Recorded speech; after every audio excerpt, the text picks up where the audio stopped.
نحمده ونصلي ونسلم على رسوله الكريم أما بعد فأعوذ بالله من الشيطان الرجيم بسم الله الرحمن الرحيم قل لا أسألكم عليه أجرا إلا المودة في القربى قال النبي صلى الله عليه وسلم أحبوا أهل بيتي بحبي قال النبي صلى الله عليه وسلم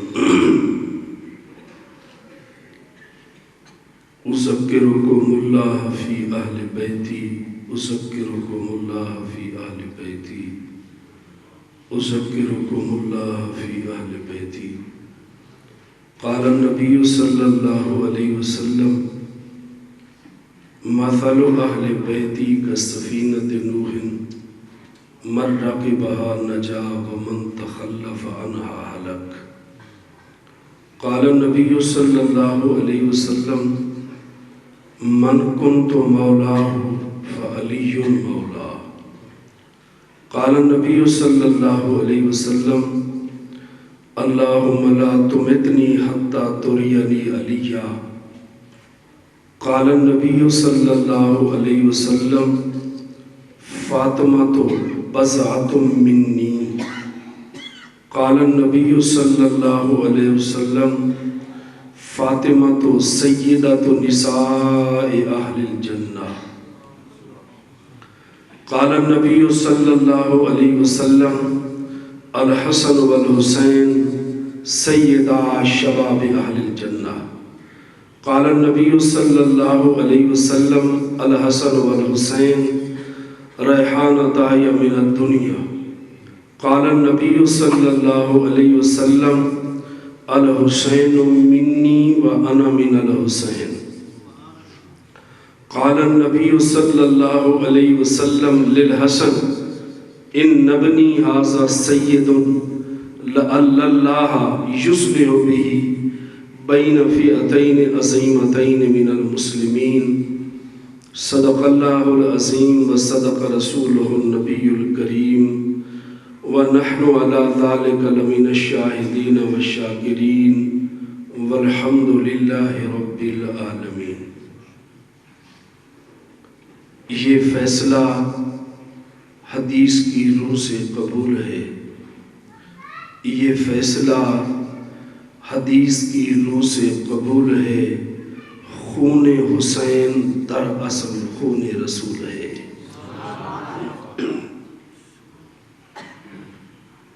سمجھا ہے جس نے راز، سمجھا ہے جس نے راز وَأَنَا مِنَ الْحُسَيْنِ وہ اہل بیت کے قدموں کی دھول ہے. سامعین حاضرین،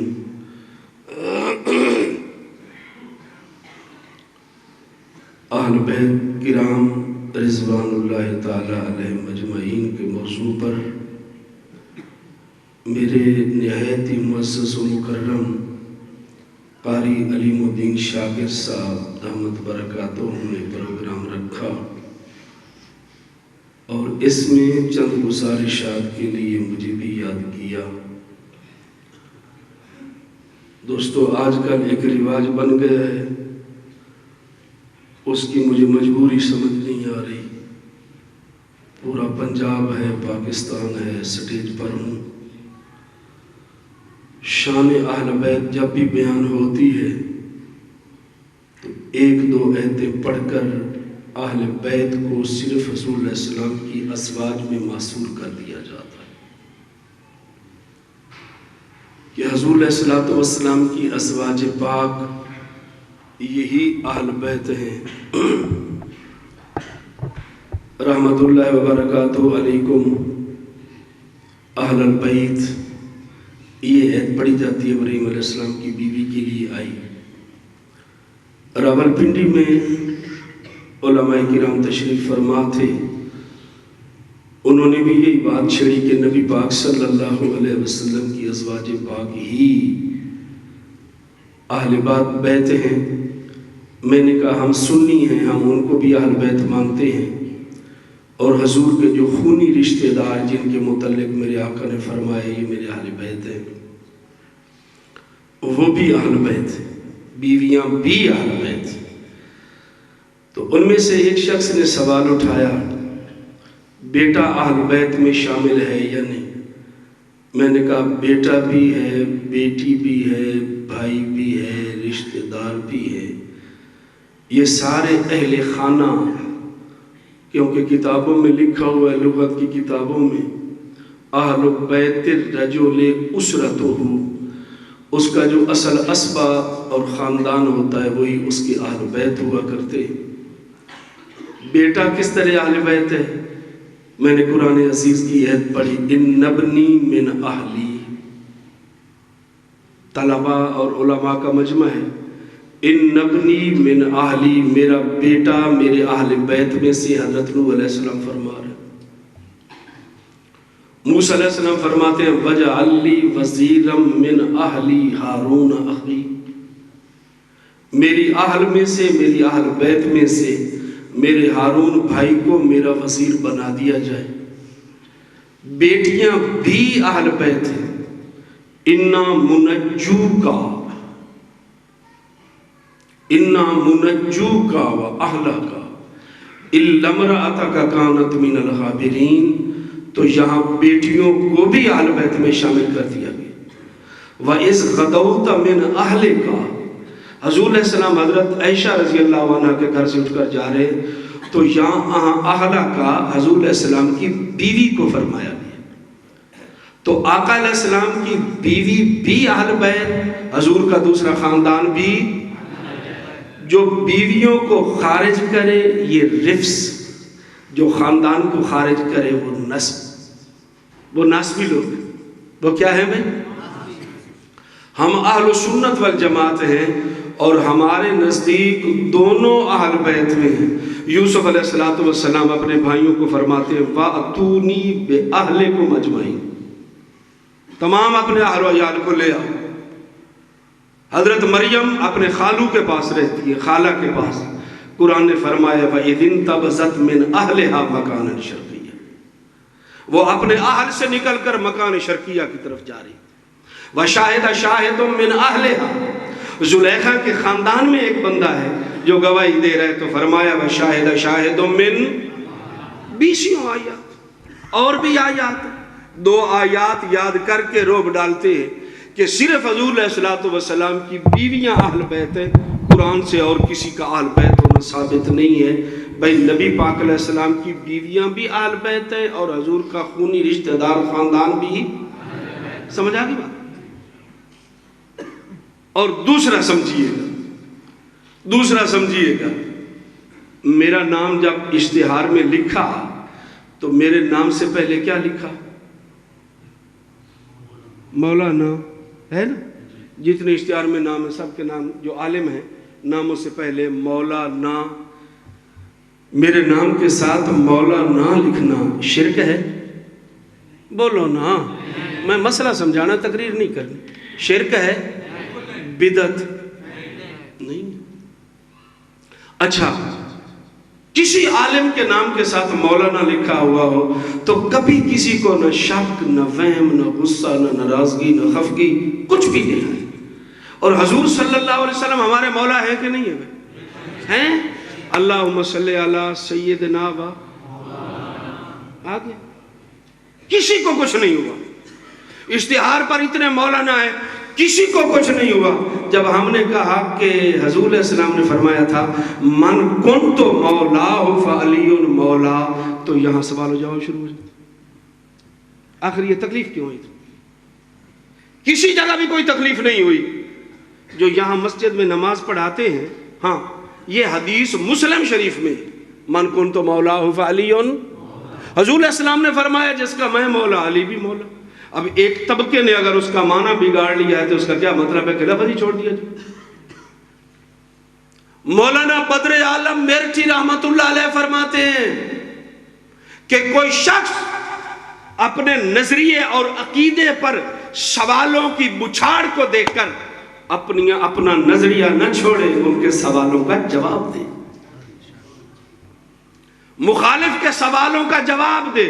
اور ہمارے طبقے کے اندر یہ روایت پڑھی جائے تو یہ تو فلاں پڑھتے ہیں, ہمیں پڑھنے کی کیا ضرورت ہے؟ بھئی حضور دا فرمان ہے کہ نہیں؟ ایک آدمی مجھے کہنے لگا مقام خم جگہ ہی کوئی نہیں, خم غدیر کوئی مقام ہی کوئی نہیں جہاں حضور نے یہ فرمایا تھا. میں نے کہا عربوں نے کئی مقامات کے نام بدل دیے, پہلے نام اور تھے, جو مقام حدیبیہ ہے اب اس کا نام کوئی اور ہے. بہت سارے نام عربوں نے بدل دیے, تو پھر کیا کہیں, وہ جگہ ہی کوئی نہیں, وہ واقعہ پیش کوئی نہیں ہوا. اور ایک عالم مدرس وہ اپنے طلباء کو کہہ رہے ہیں یہ من کن تو مولا فعلی مولا والی بات حضور نے جنگل میں کی تھی, کیا اعتبار ہے؟ عالم ہے عالم, میں کہ جڑی حضور جنگل نماز پڑھی سی وہ دا اعتبار ہے. حضور کریم علیہ السلام رات کو ایک جگہ وضو فرماتے, اور حضرت عبداللہ ابن مسعود فرماتے میں نے وضو کروایا اور یوں کر کے کروایا. وہ جنگل بھی تھا, رات بھی تھا, اس وضو کو صحابی نقل کر رہا ہے, نبی کے اس عمل کا اعتبار ہے یا نہیں؟ بولو. مسجد میں نماز پڑھاتے ہیں, ان کو کیا کہتے ہیں؟ کیا کہتے ہو؟ اچھا, کوئی اشکال نہیں لفظ امام پر, کوئی اشکال نہیں لفظ امام پر. حقانی صاحب, امام شافعی کسی نے کوئی تکلیف نہیں, امام مالک, امام احمد بن حنبل, امام اعظم ابو حنیفہ, امام بخاری, امام مسلم, امام ابو داؤد, امام ترمذی, امام ابن ماجہ, امام نسائی, فلاں فلاں, یہ سارے کے سارے امام ہیں. کسی کے ذہن میں کوئی سوال آیا بھائی؟ میں نے کہا امام حسین فوراً گردے کی درد اٹھتی. میں کہتا ہوں امام حسین, کی ہو جائے کوٹھا ڈگ پیا, ہاں ایمان تا غرق ہو گیا, جو کی تھی امام حسین کہا. امام حسین کو امام حسین کیوں کہا؟ یہ تو ان کا عقیدہ امامت ہے اور اس کی تائید ہو رہی ہے. یاد رکھنا, امام کہنے سے میں نے پہلے عرض کیا ہے کہ قرآن پاک میں لفظ خاتم النبیین ہے. ثانی صاحب بیٹھے ہے, مرزائیوں نے معنی بگاڑ دی. خاتم النبیین کا معنی ہمارے نزدیک ہے آخری نبی, مرزائیوں نے اس کا ترجمہ کیا نبی کر, نبی بنانے والا. خاتم کا لفظ مرزائیوں نے اس لفظ کا معنی بگاڑا. ہم نے لفظ چھوڑا یا ان کا غلط معنی چھوڑا؟ لفظ چھوڑا یا ان کا غلط معنی چھوڑا؟ ہم نے لفظ نہیں چھوڑا, ان کے غلط معنی کو چھوڑا. تو من کن تو مولا ہو فعلی مولا, یہاں مولا کا اگر کسی نے معنی بگاڑا ہے تو ہم نے اس کے غلط معنی کو چھوڑا. اور لفظ امام حسین میں کسی نے اگر امام کا معنی بگاڑا تو ہم نے ان کے معنی کو چھوڑا, لفظ کو. حضرت مجدد الفسانی رحمت اللہ علیہ, بلکہ اس سے بھی پہلے سے لے کر مولانا سرفراز خان صاحب صفدر رحمت اللہ علیہ, ان سے بعد مولانا علامہ خالد محمود صاحب دامت برکاتہ, ان تمام کی کتابوں میں حسین کے نام کے ساتھ میں لفظ امام دکھا سکتا ہوں. تمام کی کتابوں لفظ امام میں نے جمع کیا, انہوں نے نشان لگائے ہوئے کتابوں میں دکھا سکتا ہوں. یاد رکھو, لفظ امام لکھ کر یہ ہمارے اکابر, ان کو تو کوئی خطرہ محسوس نہیں ہوا, ان کو تو کوئی خطرہ محسوس نہیں ہوگا یہ لفظ امام لکھ رہے ہیں, یہاں کوئی خطرہ پیدا ہوگا یا کسی کی تائید ہو رہی ہے یا ہم شیعہ ہو جائیں گے. اگر ہمارے اکابر کو کوئی خطرہ لاحق نہیں ہوا تو لفظ امام لکھنے سے ہمیں بھی کوئی خطرہ نہیں. امام حسین کس چیز کے امام ہیں؟ کس چیز کے امام ہیں؟ کربلا میں نماز پڑھائی, یزیدیوں نے بھی آپ کی اقتداء میں نماز پڑھی, نماز دے امام بن گئے میں. امام نمبر 1. امام نمبر 2, امامنا فی التصوف. سلسلہ قادریہ اٹھا کر دیکھیں, پوری سند اور نسب کے اندر امام حسین کا نام آ رہا ہے. امامنا فی التصوف, امامنا فی العزیمت. امام حسین ہمارے عزیمت کے امام ہیں. چہرے خوش نہیں نظر آ رہے میں. ایک تو امتحان ہے جڑا تھوڑا گزر گیا, ہوں سبحان اللہ کھوتے تو میں اکھوائی ہے نا.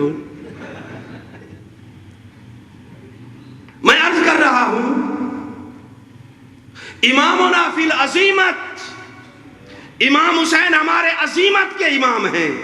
عظیمت کہتے ہیں رخصت کے مقابلے میں افضل پر عمل کیا جائے۔ دو بندے ہیں، ان کو پکڑ کر کافر کہتے ہیں کلمہ کفر کہو، ایک کہہ دیتا ہے جان بچانے کے لیے شریعت نے اجازت دی ہے، کہہ سکتا ہے اندر مطمئن ہو تو کلمہ کفر کہہ لیا، کافر نہیں ہوگا، اس نے رخصت پر عمل کیا ہے، نور الانوار۔ دوسرا وہ شخص ہے جو رخصت پر عمل نہیں کرتا، کہتا ہے کلمہ کفر نہیں کہتا ہوں، جو جی چاہتا ہے کر لو، اور وہ شہید کر دیا جاتا ہے، اس نے عزیمت پر عمل کیا۔ نہ اس پر تان ہے نہ اس پر تان ہے، ایک افضل ہے دوسرے کو بھی رخصت ہے۔ تو یزید کی حکومت میں صحابہ کے دو گروہ بن گئے، ایک رخصت والے ایک عزیمت والے، اور یاد رکھنا عزیمت والے ہمیشہ تھوڑے ہوا کرتے، عزیمت والے تھوڑے ہوتے اور رخصت والے زیادہ ہوتے۔ جو رخصت والے ہیں ان پر بھی ملامت نہیں، اور عزیمت والوں میں تو ہے ہی کوئی نہ۔ بادشاہ کرپٹ ہو، بادشاہ کیا ہو؟ کرپٹ ہو،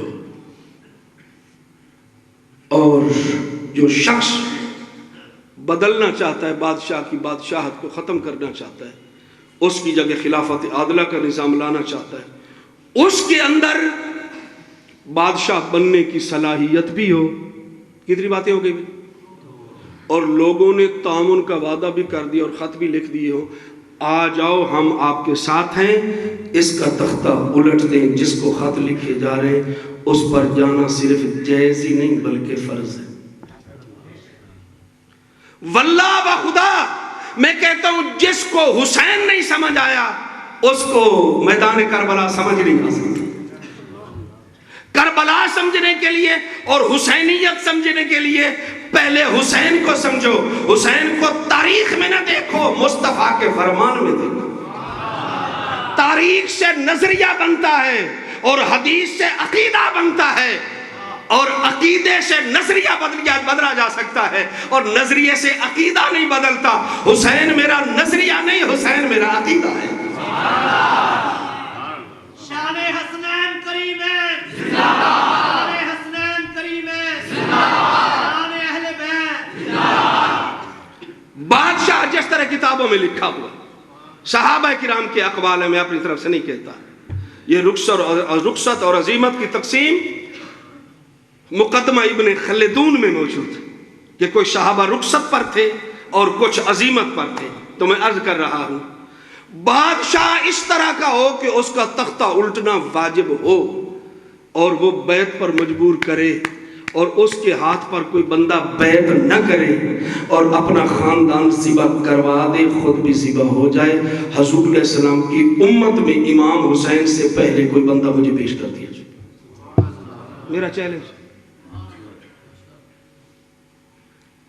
بادشاہ بدماش ہو، شرابی ہو، زانی ہو، اور جس کا تختہ الٹنا فرض ہو، اور وہ بیعت پر مجبور کرے، فوجیں چڑھا دے، قتل کی دھمکیاں دے، اور اس کی بات کوئی شخص نہ مانے اور کلمہ حق کہے اور پورا خاندان ذبح کروا دے، امام حسین سے پہلے حضور کی امت میں مجھے کوئی بندہ دکھایا جائے۔ اگر کوئی نہیں اور یقیناً کوئی نہیں، کوئی نہیں اور یقیناً کوئی نہیں، تو امام حسین امام عظیم تھے۔ امام حسین کیا ہے بھائی؟ امام عظیمت ہے، وہ عظیمت کا امام ہے۔ اور بھائی امیر عظیمت بھی تو کوئی بن سکتا ہے، بن سکتا ہے؟ ساڑھے بزرگاں چھو تو امام عظیمت بن جائے تو کوئی حرج ہے؟ کوئی حرج نہیں ہونا چاہیے۔ اللہ اللہ نبی پاک صلی اللہ علیہ وسلم نے فرمایا انا دار الحکمت و علی بابوہا، انہیں کم چل گیا نواں، اور طالب علموں ابو بکر اساسوہا، عمر جدرانوہا، عثمان سقفوہا و علی بابوہا۔ ایک خطیب نے تقریر کے اندر یہ حدیث جڑ دی، میں بھی سن رہا تھا تو کہنے لگا عجیب بات ہے، معاشرے کے اندر ایک ہی جملہ پڑھا جاتا ہے، یہ دوسرے نہیں پڑھے جاتے۔ جدوں اترے میں کیا سند ماخذ سمیت میں حدیث چاہیے تھی، میں کہ میں سوٹے لانا والا مولوی نہیں، میں تو تحقیق کرنا والا۔ مجھے حدیث دے ویکھے کدی دے میں کہ مینوں سند بھی چاہیے، متن بھی چاہیے، ماخذ بھی چاہیے جتوں تو لے جہاں سے تو۔ اب روافض کے رد کے اندر ہمارے نہیں، ناسبی لوگ شیعہ کا سارا غصہ اہل بیت پر نکالنا چاہتے، شیعہ کی تمام گالیوں کا بدلہ حضرت علی سے لینا چاہتے ہیں، حسنین کریمین سے نہیں، شیعوں کی گالیوں کا بدلہ شیعہ سے لیں، ان سے نہیں لیں گے، یہ ہمارے اپنے ہیں۔ سمجھ آگئی بات؟ آقا علیہ الصلوۃ والسلام نے فرمایا انا دار الحکمت و علی بابوہا، انا دار الحکمت و علی بابوہا، میں حکمت کا گھر ہوں اور علی اس کا، آرام سے بات سمجھ آ جائے، علی اس کا دروازہ ہے، اور حکمت، میں حکمت کا گھر ہوں، اور حکمت یا قرآن یا حدیث، تفصیل میں نہیں جاتا، یا قرآن یا یہ حکمت، اور اس کا حکمت کا گھر میرے آقا، اور اس کا دروازہ، بولو بولو بولو بولو، اس کا دروازہ۔ تو اس کا مطلب ہے کہ جو اندر خزانہ پڑا ہے اس کو لوٹنے کے لیے پہلے علی کے دروازے پہ جانا پڑے گا، پہلے علی کے دروازے پہ جانا پڑے گا۔ تو حقانی صاحب اب جا کے بات سمجھ آئی کہ حدیث پڑھانے سے پہلے صرف کیوں پڑھاتے؟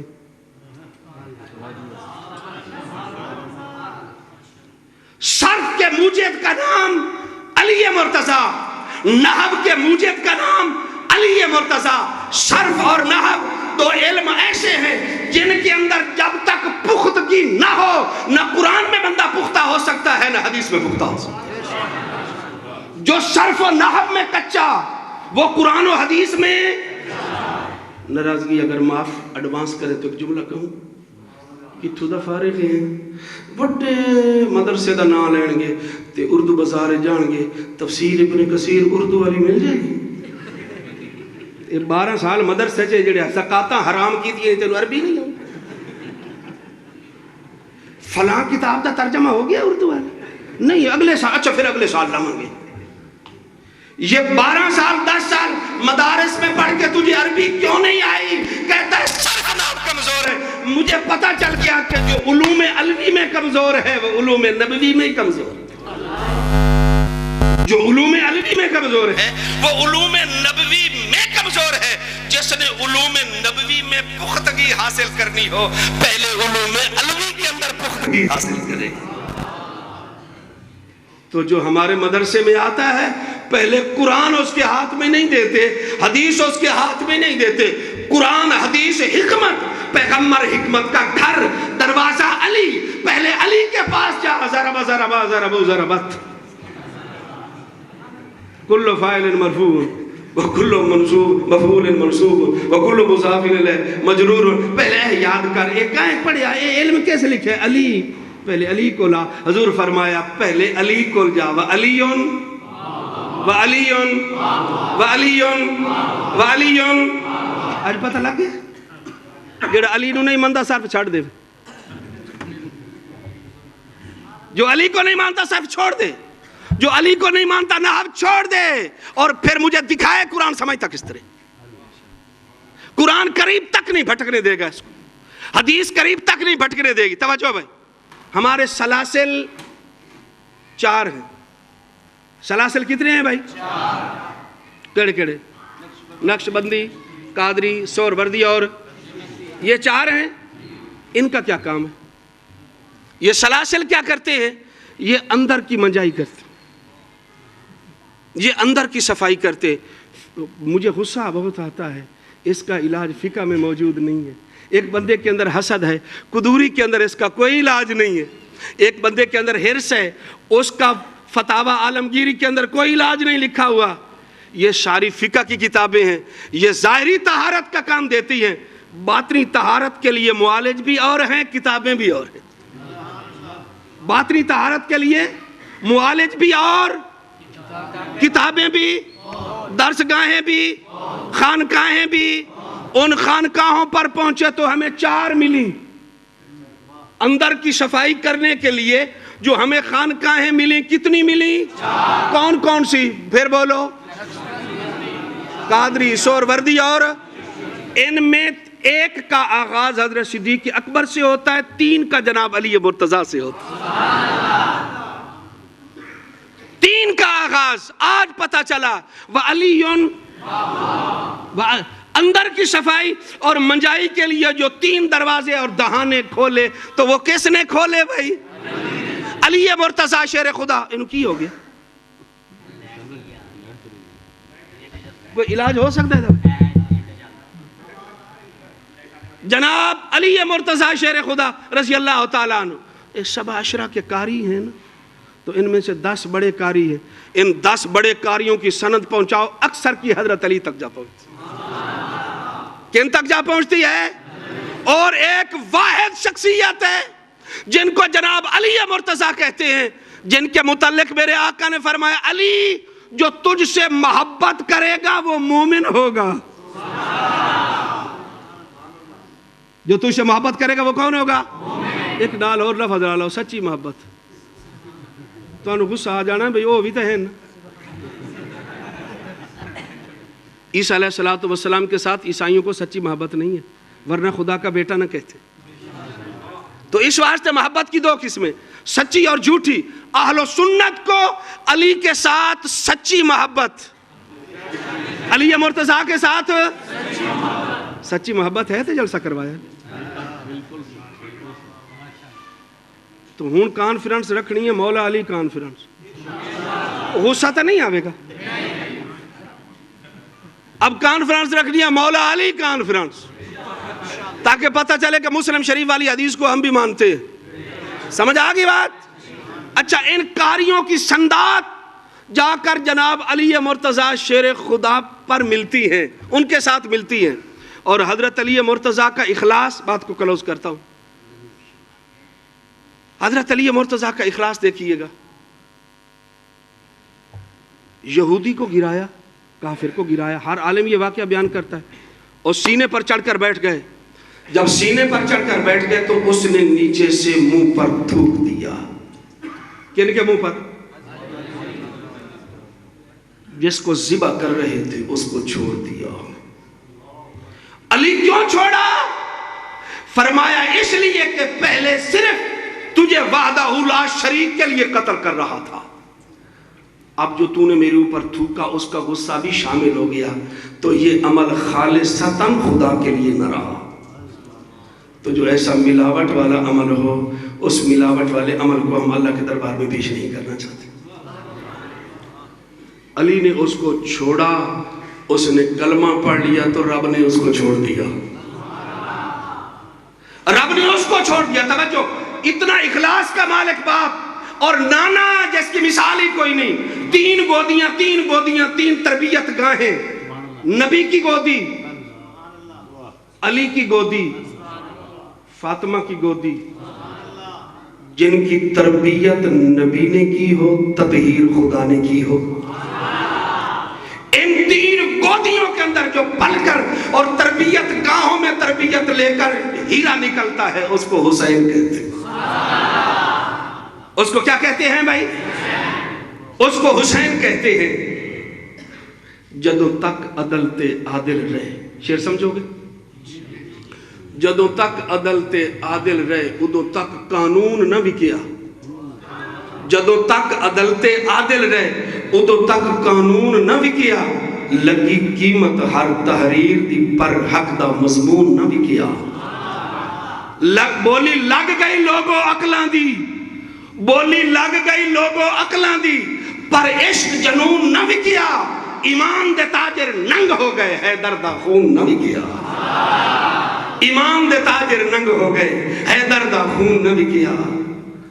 علی حضرت امام حسین رضی اللہ تعالی عنہ جو گئے کوفے کی طرف، خطوط آ گئے تو یہاں چیمے گوئیاں شروع ہو جاتی ہیں۔ اس کی خلافت پکی ہو گئی تھی، جانے کی کیا ضرورت تھی؟ اچھا جی، دوسرا آ گیا، اس نے کہا خلافت لینے کے لیے گئے تھے۔ تیسرے نے کہا کہ یہ خاندانی عصبیت تھی اور خاندانی ناراضگی اور چپکلش تھی، میں کہتا ہوں جس کا بابا اتنا مخلص ہو، اتنا مخلص ہو، اتنا مخلص کہ رب کی رضا کے لیے جو قتل ہو رہا ہے اس کے اندر معمولی سی آمیزش پر کافر کو چھوڑ دیتا ہے، تو کیا خیال ہے بیٹے کے اندر اتنا اخلاص بھی نہیں ہوگا؟ امام حسین رضی اللہ تعالیٰ عنہ اور حسن جن کے متعلق نبی پاک علیہ السلام نے یہاں ان کو بٹھایا اور بٹھا کے کیا فرمایا؟ اللہم انی احبہما، مشکات، یا اللہ میں ان سے پیار کرتا ہوں، ترمذی، اللہم انی احبہما، یا اللہ ان سے میں پیار کرتا ہوں، فاحبہما، تو بھی پیار کر، میں پیار کرتا ہوں تو بھی پیار۔ حسن کے لیے بھی دعا ہو گئی، حسین کے لیے بھی۔ توجہ، وَأَحِبَّ مَن يُحِبُّهُمَا، جو ان سے پیار کرتا ہے ان سے بھی پیار کر۔ تو حسینیوں کے لیے بھی دعا ہو گئی، حسن حسین کے لیے۔ یاد رکھو حسن حسین اتنے معزز تھے کہ صحابہ کرام کے بارے میں آتا ہے کہ صحابہ صرف ان کے ساتھ پیار نہیں کرتے تھے، ان کی تعظیم و تکریم کرتے تھے۔ ایک ہے پیار، ایک ہے پیار، ایک ہے تعظیم کرنا، دونوں میں فرق سمجھ رہے ہیں؟ حسنین کریمین رضی اللہ تعالی عنہما کی صحابہ تعظیم و تکریم کیا کرتے تھے، تعظیم کرتے تھے اور تکریم کرتے تھے۔ کیوں؟ فرمایا وَأَحِبَّ مَن يُحِبُّهُمَا، جو ان سے محبت کرتا ہے یا اللہ تو ان سے بھی محبت کر۔ السوائق المورکہ، حضرت ابو ہریرہ رضی اللہ تعالیٰ عنہ جنازے پر امام حسین گئے اور وہاں تھک کر بیٹھ گئے۔ حضرت ابو ہریرہ نے اپنی دستار اتار لی، دستار عزت ہے نا، یہ دستار اتاری اور اتار کر امام حسین کے قدموں اور جوتوں کو صاف کرنا شروع کر دیا۔ فرمایا ابو ہریرہ ایسا نہ کرو، لوگ دیکھ رہے ہیں۔ فرمایا لوگوں کو دکھانے کے لیے تو کر رہا ہوں، دنیا کو بتانے کے لیے تو کر رہا ہوں کہ حسین کا اتنا مقام ہے۔ امام حسن کے پاس گئے، حسن خدا کے لیے کپڑے سے یہ اپنی ناف سے کپڑا ہٹاؤ۔ امام حسن وجہ پوچھتے ہیں، وجہ بتاؤ، وجہ بتاؤ۔ ابو ہریرہ اصرار کرتے ہیں، وہ انکار کرتے ہیں۔ تو امام حسن سے کہا حسن کپڑا ہٹا تو صحیح، ہٹا دیا۔ جب ہٹایا تو حضرت ابو ہریرہ نے ناف کو چوما، چوما۔ ابو ہریرہ سمجھ نہیں آئی، فرمایا تیرے نانا جی کو یہاں سے میں نے بوسہ لیتے ہوئے دیکھا تھا۔ تو حجر اسود کو حضور بوسہ دے تو فاروق اعظم کہیں اس لیے بوسہ دے رہا ہوں کہ نبی کے لب تیرے اوپر لگ گئے۔ تو یہاں جو ابو ہریرہ بوسہ دے رہے ہیں تو نانے کو چومتے ہوئے دیکھا تھا، تو ایک کے گلے کو چوما کرتے تھے اور دوسرے کو پیٹ کو، ایک کے گلے کو اور دوسرے کے پیٹ کو۔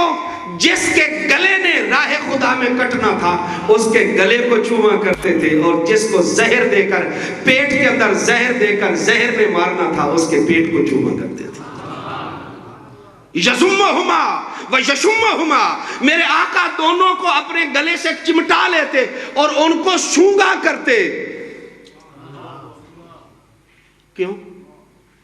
کیوں؟ کیوں؟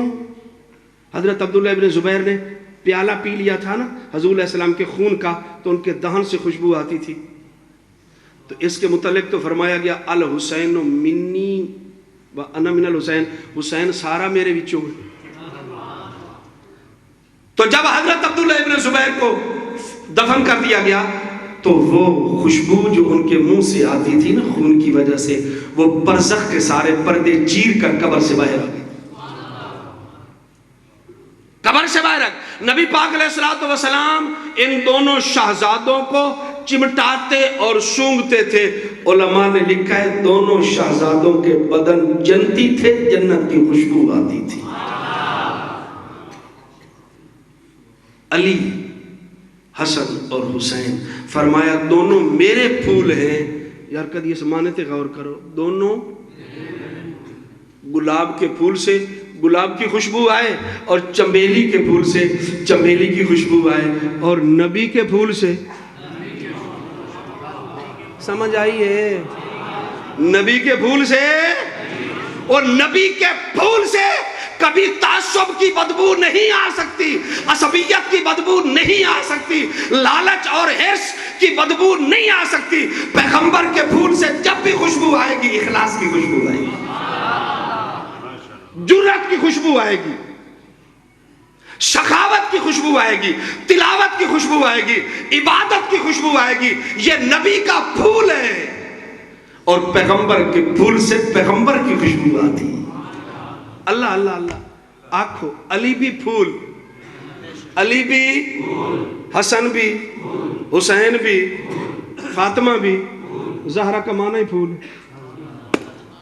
بطول کا معنی تارک و دنیا، بطول کا معنی تارک و دنیا،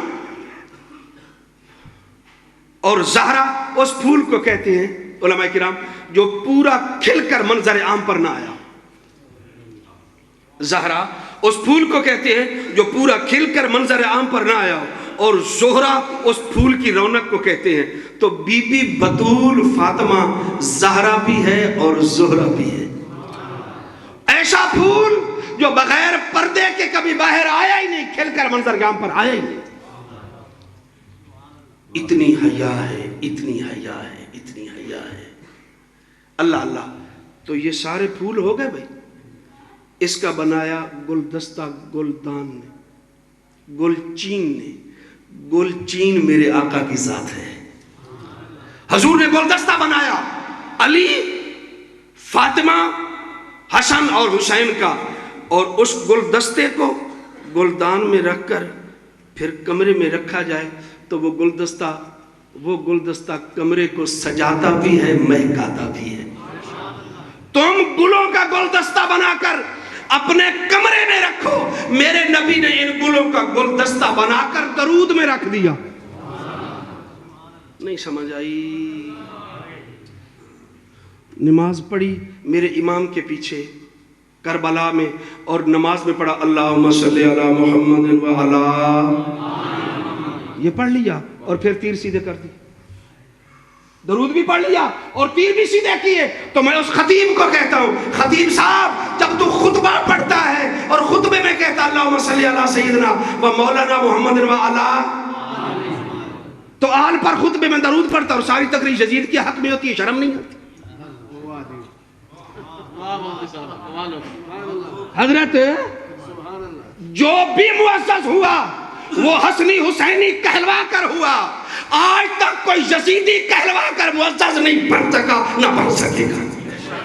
میں عظمت حسین پہ کانفرنس رکھتا ہوں، یزید کے دل دادا ذرا یزید کانفرنس رکھ کر دکھائیں۔ میں عظمت حسین کانفرنس رکھتا ہوں، جرأت ہے تو عظمت یزید کانفرنس رکھ کے دکھا۔ زندہ تو جو بھی معزز ہوا کائنات میں وہ حسینی کہلوا کر ہوا، حسنی کہلوا کر ہوا۔ اب بھی ایک جگہ پر پاکستان میں ایک دن کانفرنس ہوتی یزید کانفرنس ہے، لیکن اوپر لکھا ہوا ہوتا ہے تذکرہ حسین۔ دجل تو معزز بننا ہے تو یہ حسنی بنو یا میں عرض کرتا ہوں خطبے میں آل رسول پر درود ہے اور تقریر ساری آل رسول کے خلاف ہے، یہ تو یزیدی وہی کردار ہے سارا۔ تو میں کہہ رہا ہوں کہ نبی پاک صلی اللہ علیہ وسلم نے گلدستہ بنایا اور اس کو رکھا کس میں بھائی؟ اللہم صلی علی محمد وعلی۔ یہاں سبز ہزار میں ایک تقریر تھی اور مجھے دیکھ کر ایک صاحب لگے ہوئے تھے، حضور کی ساری امت آل ہے، حضور کی ساری امت آل ہے۔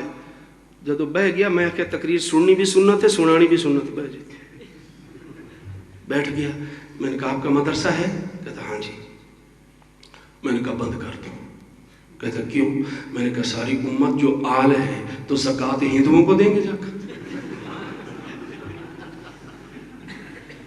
چپ۔ میں کہا زکوٰۃ لیندے رہتے ہو؟ جی بالکل۔ مدرسے کے لیے زکوٰۃ لیتے ہو؟ جی لیتے ہیں۔ تو میں نے کہا آپ زکوٰۃ تو نہیں لے سکتے کیونکہ آپ کے مدرسے میں ساری آل پڑتی ہے۔ جیلے زکوٰۃ لینی ہوگا اس لئے آل نہیں تے اگے پیچھے خدا دا خوف کرو. ایک صاحب ناراضگی معاف. میرے والد صاحب کی وفات مثال کے طور پر 15 جون کو میرا ہمسایہ رضوان صاحب، میرا ہمسایہ سارا سال انتظار کرتا ہے اور شادی کی تاریخ نہیں رکھتا. لوگوں کو کہتا ہے جس دن محمدی صاحب کے ابا جی فوت ہوئے تھے نا 15 جون کو، وہ دن تاریخ کا رکھوں گا، شادی کا وہ دن رکھوں گا. مجھے پتہ چل جاتا ہے میں کچھ تو ہوئے گا کہ نہیں ہوئے گا. ہاں بھائی نہیں سمجھ آ رہی تو ہوگا. چلو آپ کے ابے کا نام لے لیتا ہوں. آپ کے والد صاحب کی جو تاریخ وفات ہے اس کے اوپر آپ کا ہمسایہ سارا سال انتظار کرتا ہے اور سارا سال کہتا ہے میں شادی نہیں کروں گا. جو تاریخ تیرے ابے کی وفات کی ہے اس دن شادی رکھوں گا اور لوگوں سے رکھواؤں گا. تکلیف ہوگی؟ ہوگی. 10 محرم کو شادی کرنا شرن مباح ہے. علماء بیٹھے. لیکن ایک آدمی وعدہ لیتا ہے لوگوں سے کہ لوگوں 10 محرم کو شادیاں کرو تب میں آؤں گا. میں کہتا ہوں کیوں اپنا خاتمہ خوار کرنا چاہ رہا ہے؟ کیوں اپنا خاتمہ خوار کر رہا ہے؟ ایک شخص دوسرے سے کہہ رہا ہے میری شادی پر آئے گا، وہ کہتا ہے 10 محرم کو کرے گا تب آؤں گا. لا حول ولا قوت الا باللہ. حضور علیہ الصلوۃ والسلام حضرت ابن عباس کو خواب میں ملے، پریشان ہیں، بازو چڑھائے ہوئے. ترمذی البدایہ والنہایہ 5ویں جلد. بازو میرے آقا نے چڑھائے، ہاتھ کے اندر خون ہے اور داڑھی کے اوپر مٹی لگی. یا رسول اللہ یہ کیا؟ فرمایا یہ حسین اور اس کے دوستوں کا خون جمع کرتا رہا ہوں. قیامت والے دن اس خون کا کیس میں خدا کے دربار میں کروں. حضرت ام سلمہ کو حضور ملے اسی دن، پریشان حال تھے. حضور پریشان ہو تو تاریخ شادی کی رکھنا چاہ رہے ہیں. میں کہہ رہا ہوں شرن مباح ہے. ایک آدمی روٹین کے ساتھ اگر لیکن جان بوجھ کر اگر ایسا کرتا ہے تو آل رسول کے ساتھ دشمنی نہیں تو اور کیا ہے؟ حضور علیہ السلام کی آل کے ساتھ دشمنی نہیں تو اور کیا ہے؟ تو درود کو، ہاں آل کو رکھا درود میں اور درود کو رکھا نماز میں. درود کو رکھا نماز میں اور نماز کو تیری معراج بنا دی. نماز کو تیری کیا بنا دیا؟ معراج بنا دیا. کوئی پوچھے حسین کہاں، ہم کہیں نماز میں. کوئی پوچھے حسین کہاں تلاش کرو، ہم کہیں نماز میں. حسن کہاں؟ نماز میں. فاطمہ کہاں؟ نماز میں. علی کہاں؟ نماز میں. اللہم صلی علی محمد وعلا. آقا علیہ الصلوۃ والسلام کی آل. ترمذی شریف. اپنا ذرا مقام متعین کیجئے گا ابھی سے، مقام اور انجام. میرے آقا نے فرمایا علی و فاطمہ تو و حسن و حسین انا حرب لمن حاربہم و انا سلم لمن سالمہم. جو ان 4 کے ساتھ لڑے گا میں محمد اس سے لڑوں گا.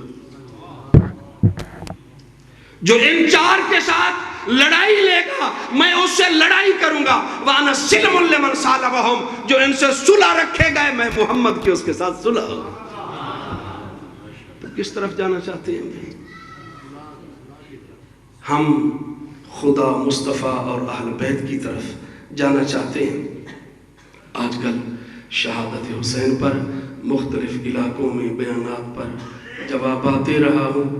جو اعتراضات محمود عباسی خارجی یزیدی بد نصیبی نے کیے، اس نے 80 سوال کیا امام حسین کی شہادت پر. الحمدللہ میں نے ایک ہی رات کے اندر بیٹھ کر 80 سوالوں کے جواب یا قرآن سے مل گئے یا حدیث سے مل گئے. میں نے لکھ لیے. ان میں سے ایک سوال یہ تھا، عام طور پر چلتا ہے، یزیدی یہ کرتے رہتے کہ امام حسین کا واقعہ نقل کس نے کی؟ یہ راوی لوط بن یحییٰ جو یہ واقعہ نقل کر رہے ہیں، پہلی بات تو یہ شیعہ ہے اور یہ امام حسین کی شہادت کے 50 سال بعد لکھ رہا ہے. میں نے کہا تو 50 سال بعد والے کو چھوڑ، میں 50 سال پہلے کا واقعہ تجھے بتاتا ہوں.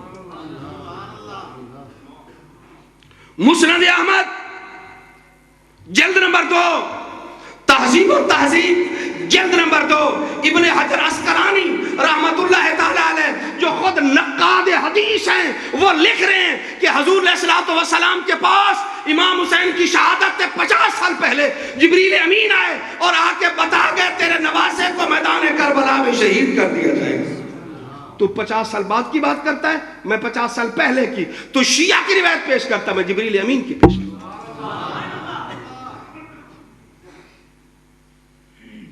میں جبریل امین کی اور آقا صلی اللہ علیہ وسلم کی روایت پیش کرتا. یہ جو روایت ہے امام حسین کی شہادت کے بعد آسمان سرخ ہو گیا. ابن حجر نے لکھا ہے، میں بھی پہلے متردد تھا. ابن حجر لکھتا ہے حج کی سند حسن ہے، یہاں تو ضعیف بھی چل جائے گی کیونکہ فضیلت ہے، لیکن روایت کی اللہ اللہ. کبھی سنا تھا اپنے بڑوں سے، میں نے تو دیکھا بھی ہے کہ سرخ اندھیری جب چلتی نا تو لوگ کہتے کہیں کوئی قتل ہو گیا. ہیں بھئی؟ ہے؟ دیکھا بھی ہوگا، سنا بھی ہوگا. اندھیری سرخ چلے تو کہیں کوئی قتل ہو گیا. چوڑا چمیار قتل ہو جائے، سرخ اندھیریاں چل سکتی ہیں. نواسہ رسول شہید ہو جائے، بتاؤ آسمان سرخ ہو سکتا ہے کہ نہیں ہو سکتا؟ ہوا. اور ایک وقت ایسا آ گیا، گھپ اندھیرا چھا گیا، آسمان پہ تارے نکل آئے، لوگوں نے دیکھا اور بیت المقدس کے اندر جو پتھر اٹھایا جاتا اس کے نیچے سے خون نکلتا تھا. تو آسمان پر بھی اثر ہوا شہادت حسین کا، زمین پر بھی. مرجانہ یہ ابن زیاد کی جو ماں تھی، اس نے ابن زیاد کو کہا خدا کی قسم تو نے نواسہ رسول کو شہید کیا، تو کبھی بھی جنت میں داخل نہیں ہو سکتا.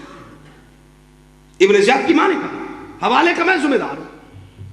اور جس شخص جو سر لے کر گیا خولی اور یزید کا دروازہ بند ہو گیا اور سر آگے یزید کے دربار میں نہیں پہنچ سکا، وہ سر اپنے گھر لے گیا. اس کی بیوی نے کہا یہ کیا؟ اس نے کہا حسین کا سر ہے. تو بیوی نے بد دعا دی. لوگ دولت لاتے ہیں، تو معزز ترین انسان کا سر لایا ہے، آج کے بعد میں تیرے ساتھ کبھی بھی نہیں لیٹوں گی. رات گزر گئی. وہ خاتون کہتی ہے میں دیکھتی تھی کہ آسمان سے پرندے آتے سفید رنگ کے، اس سر کے ارد گرد گھومتے اور پھر چلے جاتے تھے، پھر آتے پھر، اور اس سے خوشبو بھی آتی اور نور بھی نکلتا تھا ماتھے سے. میں نے ایک جگہ تقریر کی تو اعتراض شروع ہو گئے. میں آپ کیا ہے نا پیر اسے پاسے اندی سے. میں نے کہا نجاشی جب فوت ہو گئے، ابو داؤد میں حدیث آ رہی ہے، وفات کے بعد ان کی قبر سے 1 مہینے تک نور کا چراغ اور نور کی لاٹ نکلتی رہی. نجاشی، کسی نے کوئی اعتراض نہیں کیا. حضرت عاصم شہید ہو گئے تو مکھیاں آ گئی شہد کی، ان کی لاش کا پہرا دے رہی، کسی نے کوئی اعتراض نہیں کیا. عامر ابن فہیرہ جنگ بیر معونہ کے اندر شہید ہوئے، ان کی لاش کو فرشتے آسمان پر اٹھا کر لے گئے، کسی کو کوئی خطرہ پیش نہیں آیا. امام حسین رضی اللہ تعالی عنہ کے متعلق اگر کوئی کرامت بیان کی جائے تو فوراً یہاں خطرہ لاحق ہو جاتا ہے. دوستو یہ سنیت نہیں، یہ ناسبیت ہے، یہ خارجیت. حضرت مجدد الفسانی رحمت اللہ تعالی علیہ نے دفتر دوم مکتوبات، دفتر دوم مکتوب نمبر 36 پڑھ کر دیکھو، ہر سنی عالم پڑھ کے دیکھے. حضرت نے یہ نہیں فرمایا کہ اہل بیت سے بغض رکھنا خارجیت ہے، حضرت یہ نہیں لکھا. حضرت نے لکھا کہ اہل بیت سے محبت نہ کرنا خارجیت. حضرت مجدد الفسانی رحمت اللہ فرمایا اہل بیت سے محبت نہ کرنا. ایک عالم دین ابھی فوت ہوئے، شہید ہوئے، مولانا محمد یوسف لدھیانوی رحمت اللہ علیہ. ان کی کتاب میرے پاس سامنے آئی، بوئے گل، اس کے اندر ان کا مضمون. انہوں نے لکھا کہ میں اللہ سے کئی دن دعا کرتا رہا، یا اللہ مجھے کسی کبیرہ گناہ پر مطلع کر دے جو مجھ سے ہو رہا ہو اور مجھے علم نہ ہو. کہنے لگے بار بار خواب میں آیا کہ تم حضرت علی سے محبت تھوڑی کرتے. تو حضرت علی سے محبت تھوڑی کرنا یہ کبیرہ گناہ ہے. سمجھ آ گئی؟ کبیرہ گناہ. حضرت شان صدیق اکبر بیان ہو، نعرے بھی اونچے، چہروں کی بشاشت بھی بدل جائے اور چہروں پر رونق بھی آ جائے.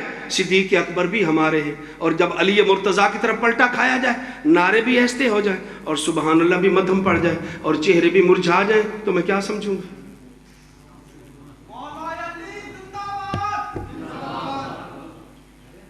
جناب علی مرتضیٰ شیر خدا، علی مرتضیٰ شیر خدا. حضور کریم صلی اللہ علیہ وسلم نے فرمایا جو ان سے محبت کرے گا میں ان سے میری صلح ہوگی، جو ان سے لڑائی کرے گا میری اس سے. آج ہی ابھی یہیں بیٹھ کر فیصلہ کر لو کہ ان کے ساتھ رہنا چاہتے ہو، اہل بیت کے ساتھ جو اس کے دشمنوں کے ساتھ. او بھائی اسا حضرت مولانا گول مول صاحب کوئی نہیں، گول مول یزید بارے چوپ رہو کیوں بھائی؟ ایڈی مقدس شخصیت جس نے 700 صحابہ کو قتل کر دیا، حضور کے پورے خاندان کو اس نے غلطان کر کے رکھ دیا، قتل کر دیا، مسجد نبوی کے اندر گھوڑے بدوائے، پیشاب کروایا اس نے، اور بیت اللہ پر اس نے منجنیقوں سے پتھر پھینکوائے اور بیت اللہ کی دیوار گر گئی، خانہ کعبے کا غلاف جل گیا، مسور ابن مخرمہ کعبے کے اندر شہید کر دیے گئے۔ یہ سارے کام جس بندے نے کیا وہ تیرے لیے قابل احترام ہے، تم کہتے چپ رہو۔ لال مسجد کا جس نے سپیکر بند کیا، جس نے نماز بند کی تھی، اس کے متعلق جو فتویٰ ہے مسجد نبوی کے اندر نمازیں بند کرنے کے والے کے متعلق بھی فتویٰ سوچ لو کیا کرنا ہے۔